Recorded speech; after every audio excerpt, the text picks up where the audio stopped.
ब्रह्मपुर पीतबास पंडा हत्या घटना खूब शीघ्र हटिब परदा निर्दिष्ट दलर कॉर्पोरेटर और पूर्वतन छात्र नेता को 4 दिन धरी जेरा हत्या घटना सहित परोक्ष कि प्रत्यक्ष लिंक थिबा सूचना।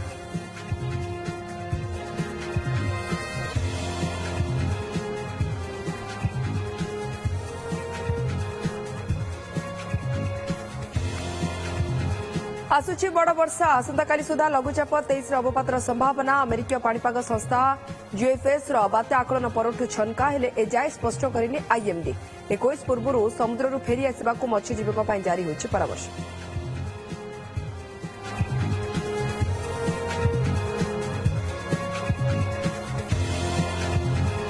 आज आलोकर पर्व दीपावली आज आ काली छुट्टी थिबारु श्रीक्षेत्र छुट्टी पे शताधिक श्रद्धालु प्रशासन पक्षर व्यापक व्यवस्था। बया श्राद्ध और बड़ बड़ुआ डाक बड़दाण्डे व्यापक व्यवस्था सेपटे विभिन्न मंडप में पूजा पाइबे मां काली।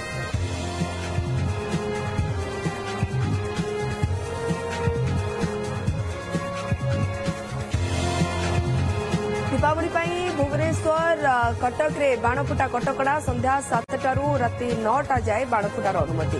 बाण किणवा बजार भिड़ सेपटे दीपावली शुभेच्छा जणाइले प्रधानमंत्री नरेंद्र मोदी और मुख्यमंत्री मोहन माझी।